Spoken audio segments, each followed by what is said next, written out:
from layoff to legacy. Michael was 42 years old when he lost everything he thought made him secure. For almost 15 years, he worked at a large warehouse in Ohio. He started as a loader and slowly climbed his way up to supervisor. He was proud of that title. He showed up early, stayed late, and trained new workers like family. His boss often praised him, and Michael believed hard work guaranteed stability. He was wrong. One quiet Tuesday morning, management called everyone into the break room. Their faces were serious. The company was restructuring. The departments were being cut. Jobs were being eliminated.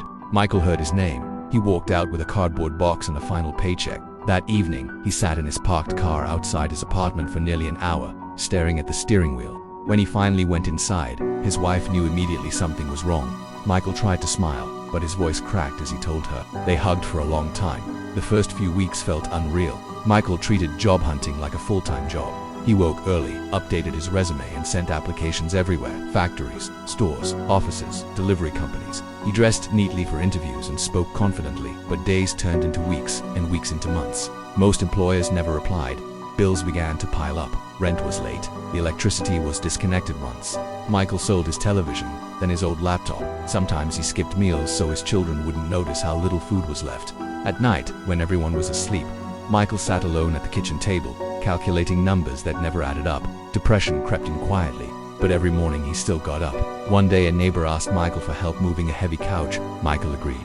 The neighbor paid him $20 and thanked him with lunch. Another neighbor asked if he could fix a loose door hinge. Then someone needed shelves installed. Michael realized something important.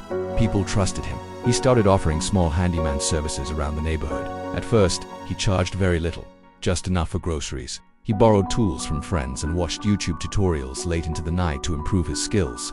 He learned how to paint properly, repair drywall, and estimate jobs. Word spread. A cafe owner hired him to repaint their shop.